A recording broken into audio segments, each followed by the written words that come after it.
Hey, I'm Ashley. And I'm Brittany. We are nursing students at the University of Charleston.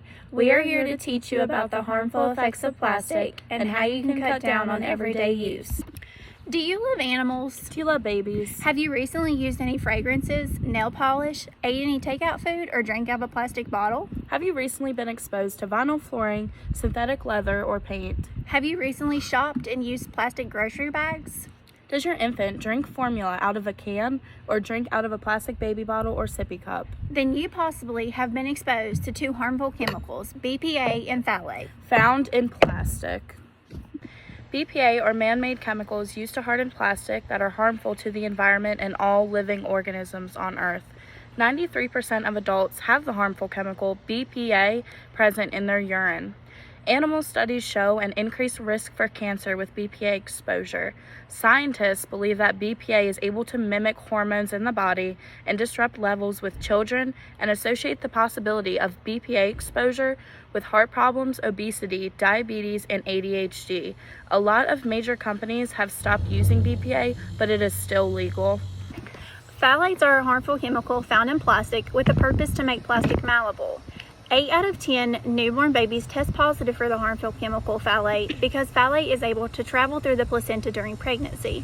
According to a study conducted by the United States National Library of Medicine, 20 adults were tested for phthalate, and all 20 tested positive for the high amounts of phthalate in the urine, blood, and sweat.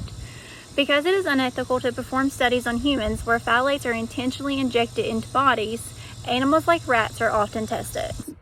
In male rats, a high level of phthalate is associated with a decrease in testes weight, a decrease in function and production of androgen and testosterone, and the breakdown of germ cells over time.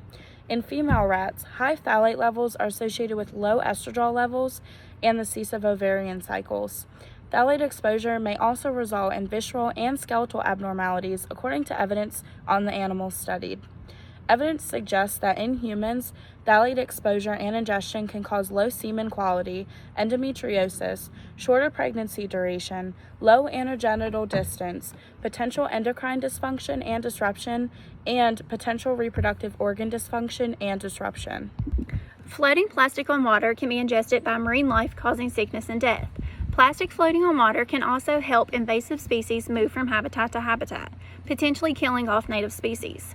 Not only do plastics leak harmful chemicals, but plastic does not decompose. All plastic ever made is still in the environment today. Even plastics within landfills accumulate and leak harmful chemicals into the environment and water supply that could potentially be ingested. Some ways to help reduce the use of plastic would be to use reusable grocery bags, switch to paper, glass, or biodegradable products rather than plastic. After all, don't you want to save the turtles? And the world. The choice is yours.